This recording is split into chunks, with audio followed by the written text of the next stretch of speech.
வணக்கம். இந்த பகுதியில் நம்ம பார்க்க போறது காட்சிகள். காட்சிகள்னா என்ன?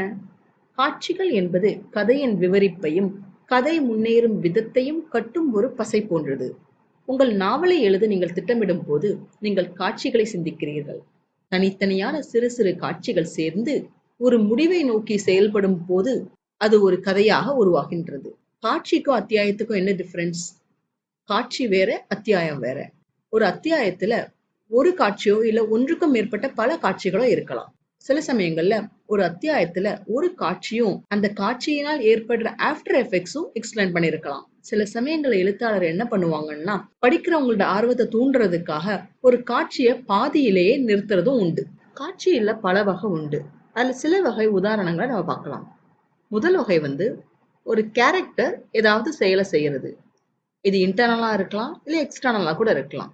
இன்டர்னல்னா ஒரு டிசிஷன் எடுக்கிறதும் ஒரு ஆக்ஷன் தான். ரெண்டாவது வகை ஒன்றுக்கும் மேற்பட்ட கேரக்டர் பேசுற மாதிரி. டயலாக்ங்கிறது ஒரு செயலை முன்னோக்கி நகர்த்துறதுக்காக இல்லைன்னா ஒரு கேரக்டரை பத்தி ஆடியன்ஸ்க்கு தெரியப்படுத்துறதுக்காக யூஸ் பண்ணுவாங்க. மூன்றாவது வகை ஒரு கேரக்டரோட சரௌண்டிங்கை பத்தி டிஸ்கிரைப் பண்றது. அந்த கேரக்டர் எங்க இருக்காங்க, எந்த மாதிரி என்விரான்மெண்ட்டை சார்ந்தவங்க, என்ன மாதிரி டயலாக் எந்த இடத்துல வச்சு பேசுறாங்க அப்படிங்கறத சொல்றது. ஒரு எக்ஸாம்பிளுக்கு ஒரு ஆர்கியூமெண்ட் கிச்சன்ல நடக்கிறதுக்கும் பப்ளிக் பிளேஸ்ல நடக்கிறதுக்கும் டிஃபரன்ஸ் இருக்கு இல்லைங்களா? அடுத்த வகை காம்ப்ளிகேஷன்ஸ் ஆர் கான்ஃபிளிக்ட், அதாவது பிரச்சனைகள். ஸோ இந்த சில சமயங்கள்ல என்ன பிரச்சனை வருது, எதனால வருது, அது எப்படி வருது அப்படிங்கறத எக்ஸ்பிளைன் பண்றதுக்கும் நம்ம சீனை யூஸ் பண்ணுவோம்.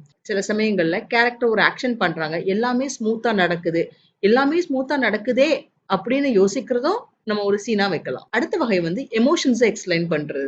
ஜென்ரலா நம்ம ஒரு எமோஷனல் சீனை கிரியேட் பண்ணும் போது ஹை பாயிண்ட்ல இருந்து ஆரம்பிக்காம கொஞ்சம் கொஞ்சமா பில்டப் பண்ணி அந்த ஹை பாயிண்ட்டுக்கு கொண்டு வரணும். கடைசியா ஒரு சீனுங்கிறது அடுத்த சீனுக்கு ஒரு தொடர்போடு இருக்கிற மாதிரி நாம பார்த்துக்கணும். எக்ஸாம்பிளுக்கு சொல்றோமே, இப்போ ஒரு சீன்ல ஒரு கேரக்டர் எனக்கு பசிக்குதுன்னு சொல்றாங்க, அடுத்த சீன்ல அவங்க நல்லா விருந்து சாப்பிடுற மாதிரி நம்ம வைக்கலாம். ஸோ இது மூலம் ஆடியன்ஸ்க்கு அந்த கண்டினியூட்டி கிடைக்கும். அடுத்து எக்ஸசைஸ்.